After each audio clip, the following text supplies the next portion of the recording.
नमस्कार साथियों, एक बार पुनः चैनल में आप सभी का स्वागत है। भारतीय राज्य व्यवस्था पर इस समय चर्चा हो रही है। उसके अंतर्गत भारतीय संविधान की जो विशेषताएं हैं, कुछ शब्द ऐसे हैं जो बराबर कंपटीशन में भी पूछते रहे हैं और उसके अर्थ के विषय में भी जानना जरूरी होता है। जैसे भारतीय संविधान की विशेषताएं हैं या भारतीय राज्य व्यवस्था की विशेषताएं हैं, या यूँ कहें कि हमारे यहाँ भारत में ऐसे राज्य की संकल्पना की गई है जिसके अंतर्गत ये सभी समाहित हों। कौन कौन से विषय समाहित हों? प्रभुत्व संपन्न, लोकतंत्रात्मक तथा पंथ निरपेक्ष तथा समाजवादी संविधान। भारतीय संविधान कैसा संविधान है? प्रभुत्व संपन्न है, लोकतंत्रात्मक है, पंथ निरपेक्ष है तथा समाजवादी संविधान है। ठीक है ना? तो इन सब विषयों पर चर्चा जो की गई है, इसका शाब्दिक अर्थ क्या होता है? भारतीय संविधान की नज़र में या संविधान के अनुसार क्या है इसका तात्पर्य? ये क्या होता है? ठीक है ना? तो देखते हैं कि भारतीय संविधान की क्या क्या विशेषताएं हैं। पहला है, जो संविधान है प्रभुत्व संपन्न है। ठीक है ना? कैसा संविधान है आपका? प्रभुत्व संपन्न। यह आप देखते होंगे कि भारतीय संविधान की जो उद्देशिका है, मुख्य रूप से उद्देशिका में इस बात का भी जिक्र किया गया है। जो संविधान की उद्देशिका या जो प्रस्तावना है, इस बात का भी जिक्र किया गया है कि हम भारत के लोग भारत को एक संपूर्ण प्रभुत्व संपन्न, समाजवादी, पंथ निरपेक्ष, लोकतंत्रात्मक गणराज्य बनाने के लिए तथा उनके समस्त नागरिकों को, ठीक है ना, सामाजिक, आर्थिक, राजनीतिक न्याय आदि आदि बात कही गई है। ये सारी बातें जो कही गई हैं, तो उद्देशिका के माध्यम से ये बताने का प्रयास किया गया है कि भारतीय संविधान की कौन कौन सी विशेषताएं हैं। ठीक है ना? तो हाँ, तो क्या है कि भारतीय संविधान क्या है? प्रभुत्व संपन्न है। तो प्रभुत्व संपन्न का तात्पर्य होता है कि प्रभुत्व संपन्न राज्य है। भारत एक प्रभुत्व संपन्न राज्य है। तो ऐसे राज्य से, इसका तात्पर्य ऐसे राज्य से है जो बाह्य नियंत्रण से मुक्त हो, है ना? यानी कि जो भारतीय संविधान है या जो भारत है, जो भारत देश है, तो यह क्या है? प्रभुत्व संपन्न राज्य है, प्रभुत्व संपन्न देश है। यानी कि यह किसी देश के नियंत्रण से मुक्त है, या यूँ कहें कि बाह्य नियंत्रण से यह मुक्त है। इस पर किसी देश की प्रभुता स्थापित नहीं हो सकती, या कोई देश भारत पर अपनी प्रभुता स्थापित नहीं कर सकता। यह संकल्पना की गई है भारतीय संविधान की, कि क्या है कि भारत एक ऐसे राज्य की संकल्पना करता है कि प्रभुत्व संपन्न राज्य हो। ठीक है ना? यानी कि जो बाह्य नियंत्रण से मुक्त हो। तो भारत जो है बाह्य नियंत्रण से मुक्त है, जैसा कि ये इसकी विशेषता है। जिस पर किसी देश की प्रभुता ना हो, तो स्वाभाविक है किसी देश की प्रभुता जो है भारत स्वीकार नहीं कर सकता, भारत पर कोई दबाव नहीं डाल सकता। ठीक है ना? यह संवैधानिक व्यवस्था है, यह संवैधानिक रूल बनाया गया है। यह आपके भारतीय संविधान की उद्देशिका में इस तरह से शपथ लिया गया है। और क्या क्या है? जो अपनी आंतरिक एवं विदेशी नीतियों का नियंत्रण स्वयं करता हो। तो भारत की अपनी आंतरिक जो विदेशी नीतियां हैं, इसका निर्धारण करना, है ना, इसका निर्धारण करना, इसका निर्णय लेना। ठीक है ना? भारत जो है स्वयं सक्षम है। यानी कि आंतरिक स्थिति हो भारत की, आंतरिक स्थिति पर चर्चा करना, ठीक है ना, या विदेशी नीति हो। तो भारत का घरेलू मामला हो या विदेशी मामला हो, इस तरह के मामले में भारत जो है सक्षम है। यानी कि स्वयं इसका निर्धारण कर सकता है, अपनी आंतरिक नीति का और विदेशी नीति का स्वयं निर्धारण करने में सक्षम है। ठीक है ना? तो इसीलिए भी प्रभुत्व संपन्न है। और क्या है? वह किसी अंतर्राष्ट्रीय संधि, कोई अंतर्राष्ट्रीय संधि हो या समझौता हो, वह मानने के लिए बाध्य नहीं है, या किसी अंतर्राष्ट्रीय संधि और समझौता पर जबरदस्ती हस्ताक्षर भी नहीं कराया जा सकता। ठीक है ना? तो जो अंतर्राष्ट्रीय संधियां, समझौते होते रहते हैं विभिन्न देशों के साथ, तो उसको भारत माने या न माने, उसके लिए बाध्य नहीं है। तो ये सभी विशेषताएं जो हैं यह भारतीय संविधान या भारत को प्रभुत्व संपन्न राज्य की संकल्पना के लिए प्रेरित करती हैं। तो प्रभुत्व संपन्न राज्य का तात्पर्य यही हो गया। मुख्य रूप से प्रभुत्व संपन्न राज्य का तात्पर्य होता है कि भारत जो है किसी बाह्य नियंत्रण से मुक्त रहेगा, साथ ही साथ इस पर किसी देश की प्रभुता स्थापित नहीं की जा सकती, ठीक है ना। और क्या क्या है, इसकी आंतरिक नीतियाँ, इसकी विदेशी नीतियाँ का निर्धारण यह करने में स्वयं सक्षम है। और क्या क्या है, यह किसी अंतर्राष्ट्रीय संधि हो या समझौता है मानने के लिए बाध्य नहीं है। माने ठीक है, बाध्य नहीं है, ठीक। तो ये क्या है, इसीलिए क्या है कि भारत एक प्रभुत्व संपन्न राज्य है, ठीक है ना। अगला देखते हैं और क्या है, भारतीय संविधान की और क्या विशेषताएं हैं, या भारत की और क्या क्या विशेषताएं, भारतीय राज्य व्यवस्था की क्या क्या विशेषताएं हैं। भारत में लोकतंत्रात्मक शासन व्यवस्था है, ठीक है ना। तो लोकतंत्रात्मक शासन व्यवस्था, इसकी व्याख्या व्यापक है कि भारत एक लोकतंत्रात्मक देश है। यहाँ का लोकतंत्र सबसे मजबूत है, हर देशों की अपेक्षा भारतीय लोकतंत्र सबसे मजबूत स्तंभ है, ठीक है ना। तो लोकतंत्र में सर्वे सर्वा कौन होता है ना। यह लोकतंत्र को मजबूत बनाने की मुख्य रूप से कड़ी कौन होता है, ठीक है। तो जैसा कि कहा जाता है कि लोकतंत्रात्मक शासन व्यवस्था है। लोकतंत्रात्मक शासन व्यवस्था का तात्पर्य होता है सरकार का पूरा अधिकार जनता में है, यानी कि सरकार का पूरा अधिकार जनता में निहित है, ठीक है। और जनता द्वारा चुनी गई सरकार, ठीक है ना, जनता द्वारा चुनी गई सरकार जनता पे भी शासन करती है, ठीक, जनता पर शासन करती है। तो क्या है कि लोकतंत्र को मजबूत बनाने में जनता का सबसे अहम कड़ी है, यानी कि जनता ही लोकतंत्र को सबसे मजबूत आधार स्तंभ प्रदान करती है। तो सरकार का पूरा अधिकार जो जनता में निहित है ना।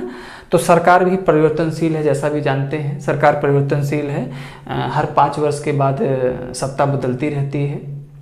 तो यहाँ क्या है कि पूरा अधिकार दिया गया, सरकार का पूरा अधिकार जनता में है कि जनता किसी को बना सकती है, उसे हटा सकती है, यानी परिवर्तनशील सत्ता है आपके यहाँ, इसीलिए लोकतंत्र मजबूत है, ठीक है ना। तो क्या है कि लोकतंत्र में जनता को केंद्र बिंदु माना गया है।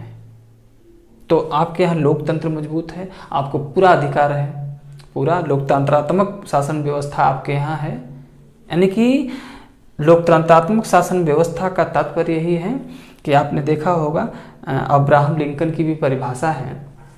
अब्राहम लिंकन ने भी लोकतंत्र के विषय में बहुत अच्छी परिभाषा उसने दिया था, यानी कि जो अमेरिका के पूर्व राष्ट्रपति रहे हैं अब्राहम लिंकन, कि लोकतंत्र जनता द्वारा जनता के लिए जनता पर शासन है, ऐसा की परिभाषा।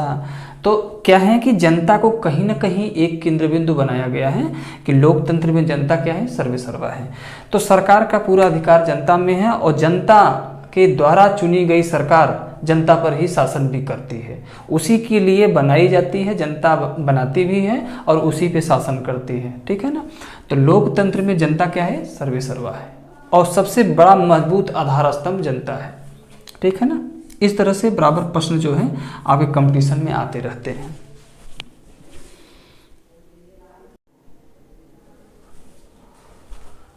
आगे की तरफ चलेंगे तो भारतीय संविधान की विशेषता है या भारत की व्यवस्था है कि भारत क्या है, पंथ निरपेक्ष राज्य है ना।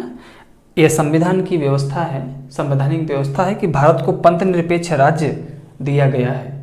तो जैसा कि आप जानते भी हैं, पंथ निरपेक्ष कहिए, पंथ मतलब संप्रदाय यानी धर्म निरपेक्ष एक तरह से।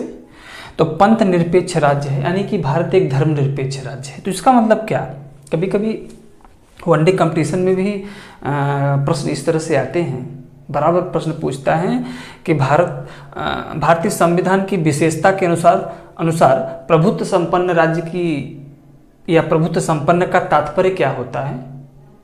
केवल यही पूछता है कि प्रभुत्व संपन्न का तात्पर्य क्या होता है, और एक विकल्प में रहता है कि भारत बाह्य नियंत्रण से मुक्त रहेगा, है ना।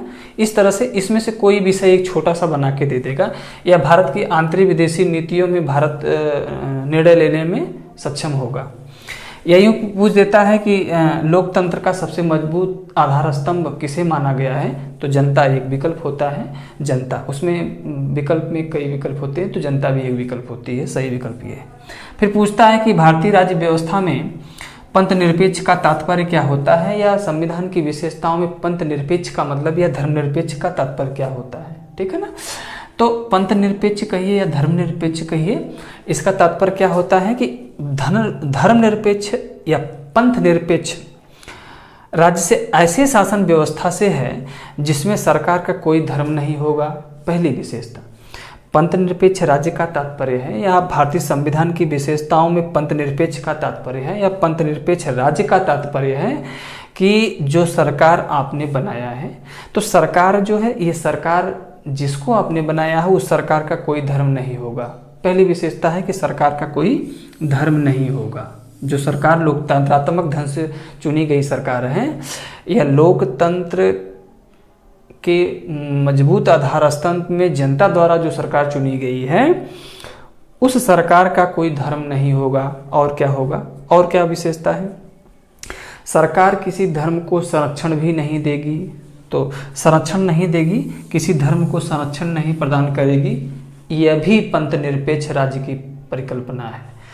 तो सरकार का कोई धर्म नहीं होगा, सरकार किसी धर्म को संरक्षण नहीं देगी, और क्या नहीं करेगी, और न ही किसी धर्म या धार्मिक क्रियाकलापों का विरोध कर सकती है। तो ऐसी भी परिकल्पना है। पंथ निरपेक्ष का तात्पर्य कह रहा है कि सरकार का कोई धर्म नहीं होगा, सरकार किसी धर्म को संरक्षण नहीं देगी, और क्या नहीं होगा, और जो विभिन्न संप्रदायों के द्वारा धार्मिक आयोजन या क्रियाकलाप किए जा रहे हैं, सरकार उसका विरोध भी नहीं कर सकती। जैसा कि आप जानते भी होंगे कि यह आपको मौलिक अधिकार प्रदान किया गया, धार्मिक स्वतंत्रता का अधिकार है ना। धार्मिक स्वतंत्रता का अधिकार यह मौलिक अधिकार है, आपको स्वतंत्रता प्रदान की गई है। तो इस तरह से पंथ निरपेक्ष राज्य का तात्पर्य है कि सरकार का कोई धर्म नहीं होगा, सरकार किसी धर्म को संरक्षण नहीं देगी, या किसी धर्म के द्वारा धार्मिक क्रियाकलाप किए जा रहे हैं तो उसका विरोध भी नहीं करेगी, ठीक है ना। तो ये हो गया पंथ निरपेक्ष राज्य। अगला क्या है, अगला देखते हैं। अगला शब्द आता है समाजवादी राज्य की स्थापना। भारत में समाजवादी राज्य की स्थापना की परिकल्पना भारतीय संविधान द्वारा दिया गया है। तो भारतीय संविधान की यह विशेषता है, या भारत की शासन व्यवस्था की यह विशेषता है कि भारत एक क्या है, समाजवादी राज्य है। तो इसका तात्पर्य क्या है, इसका तात्पर्य यही है कि भारतीय नीति का मुख्य लक्ष्य जो है समाजवाद है। भारतीय नीति जो है ना, भारतीय नीति या भारत की नीति का मुख्य लक्ष्य क्या है, समाजवाद की स्थापना। तो समाजवाद की स्थापना का तात्पर्य क्या होगा कि भारत में समाजवाद है ना। तो भारत में कैसा समाजवाद है, कैसा, यानी कि सामाजिक संगठन के लिए ऐसी नीति है, सामाजिक संगठन बनाने के लिए समाजवाद एक ऐसी नीति है जो उत्पादन के साधन हो, या पूंजी हो, या जमीन हो, या संपत्ति हो, इसका संपूर्ण समुदाय द्वारा नियंत्रण हो, या स्वामित्व का समर्थन करना हो। इस प्रकार से सभी इस तरह की जो हितार्थ कार्य हैं, यह एक तरह से समाजवादी राज्य की संकल्पना की तरफ ले जा रहे हैं। तो ये कह रहा है कि जो समाजवादी राज्य की जो संकल्पना है, मुख्य रूप से इसका तात्पर्य होता है कि जिसका तात्पर्य यही होता है कि सामाजिक संगठन के ऐसे नीति हैं, समाजवाद सामाजिक संगठन का एक ऐसा नीति है, यानी कि जो सामाजिक संगठन बनते हैं वह इसका ऐसा नीति है जो उत्पादन के साधन हो, उत्पादन के साधन हो, उत्पादन के साधन हो, या पूंजी हो, या जमीन हो, या संपत्ति हो आदि का संपूर्ण समुदाय द्वारा नियंत्रण हो, यानी कि सभी के समुदाय का नियंत्रण हो, यानी कि सामाजिक संगठन के द्वारा बनाई गई जो नीति है, उस नीति का जो संपूर्ण समुदाय है उसका नियंत्रण होना चाहिए, तथा स्वामित्व का समर्थन करता है, तथा सभी के हित के लिए वितरण का प्रशासन की व्यवस्था करता है। यानी कि यूँ कहें कि समाजवाद जो है अधिकतम व्यक्तियों की अधिकतम सुख की चाह करता है, ठीक है ना। तो यही क्या है, समाजवाद है। लेकिन आजकल के आधुनिक दौर में राजनीतिक व्यवस्था में समाजवाद की परिभाषा ही कुछ अलग है, ठीक है ना। जो समाजवादी राज्य की संकल्पना की गई थी भारतीय संविधान के द्वारा, यह कुछ अलग ही विषय है आजकल का। आजकल का जो समाजवाद का स्वरूप है वो तो आप देख ही रहे हैं। तो जो भारतीय संविधान की दृष्टि में कि समाजवादी राज्य कैसे होने चाहिए, उसकी दृष्टि में इस तरह के राज्य होने चाहिए कि जो सामाजिक संगठन जो बनाए गए हैं उसके द्वारा जो साधन हैं, जो पूंजी है, जो जमीन है, संपत्ति हो, इन सभी का स्वामित्व जो है संपूर्ण समुदाय तक पहुंच सके, उनको बराबर हक मिल सके, ठीक है ना। साथ ही साथ क्या कहता है कि जो संगठनात्मक समूह है सबके हित के वितरण और प्रशासन की जो संकल्पना है वही समाजवाद है। यानी कि कहीं न कहीं समाजवाद में सामाजिक संगठन को शामिल किया गया है। इस तरह की बातें क्या है, समाजवाद की तरफ ले जाती हैं। तो ये सारी जो विशेषताएं हैं भारतीय संविधान की। भारतीय संविधान की तो और भी विशेषताएं हैं, बहुत सारी विशेषताएं हैं, जैसे स्वतंत्र न्यायपालिका है, या संसदीय पद्धति शासन पद्धति है, या विधि का शासन है, बहुत सारी बातें हैं। मूल कर्तव्यों का वितरण है, केंद्राभिमुख या नम्य संविधान है, ये सारी बातें कही गई है ना। स्वतंत्रता है, समानता, बनता है, ये सभी बातें, तो ये कुछ ना कुछ तो आप तो उसके विषय में आप जानते होंगे। लेकिन कुछ ऐसे शब्द जो संवैधानिक व्यवस्था में हैं जो कन्फ्यूजन करते हैं, जैसे प्रभुत्व संपन्न को भी पूछ देता है, लोकतंत्रात्मक शासन व्यवस्था को भी पूछ देता है, पंथ निरपेक्ष राज्य की परिभाषा पूछ देता है, समाजवाद का अर्थ क्या है ये भी पूछ देता है। तो ये इसके विषय में ये कॉन्सेप्ट ये था, ठीक है ना। तो जैसा कि आप जानते होंगे, मजे मजे का इतिहास भी रहा है। और ये जो भारतीय संविधान में संविधान की उद्देशिका में या प्रस्तावना में समाजवादी शब्द नहीं था। 1976 के पहले नहीं रहा है, ठीक है ना। 1976 के पहले भारतीय संविधान में समाजवाद शब्द था ही नहीं, है ना। साथ ही साथ पंथ निरपेक्ष शब्द भी नहीं रहा, है ना। तो 42वें संविधान संशोधन 42वें संविधान संशोधन 1976 में भारतीय संविधान की उद्देशिका में या प्रस्तावना में 3 शब्द जोड़े गए थे। कौन कौन सा शब्द था? समाजवादी। कौन कौन से शब्द थे? समाजवादी। दूसरा शब्द था पंथ निरपेक्ष।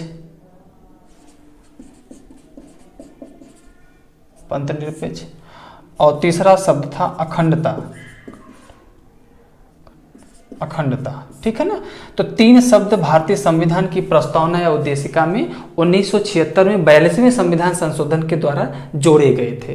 तो फिर समाजवादी, पंथ निरपेक्ष, अखंडता शब्द जोड़ दिया गया, तो भारतीय संविधान की उद्देशिका का और विस्तार हो गया, ठीक है ना। ये मोस्ट इंपॉर्टेंट प्रश्न है, ये बराबर कंपटीशन में पूछता है कि भारतीय संविधान की उद्देशिका को कब परिवर्तित किया गया था, कि संविधान संशोधन द्वारा कौन से शब्द जोड़े गए थे, कौन से शब्द नहीं जोड़े गए थे। ये बराबर प्रश्न जो है 42वें संविधान संशोधन 1976 का कंपटीशन में बना रहता है। तो इस प्रकार से पूरी जो विशेषताएँ थी हमने आपको बताया। तो मेरी वीडियो कैसी लगी आप कमेंट के माध्यम से बताएंगे। साथ ही साथ चैनल को सब्सक्राइब करना ना भूलें। तब तक के लिए बहुत बहुत धन्यवाद, बहुत बहुत शुभकामनाएं।